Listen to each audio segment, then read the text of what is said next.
As you create a document, they will automatically be saved in the Procreate gallery. From within the gallery, you can manage individual drawings by placing your finger or stylus on the image and swiping to the left. A menu will appear, and from there you can tap to share, duplicate, or delete a file. I am going to duplicate that file. This comes in handy when you like where a drawing is going, but you want to explore and see the original drawing. Next, in the upper right-hand corner is the gallery menu, which includes Select, Import, and Photo. You can select multiple images to preview, share, duplicate, or delete. Images can be imported from your file or cloud backup.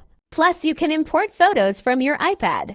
You will also use gallery space to organize your work. Imagine that the gallery is a real studio space and you have been so busy making art that all of a sudden you realize you have work laying around and you need to get it organized. You will naturally start sorting similar work into piles. You can do the same thing in Procreate by creating stacks. To create a stack, tap on Select in the upper right-hand corner. Select multiple files, including previously made stacks, and then tap on Stack again in the menu, and they will automatically merge into one stack.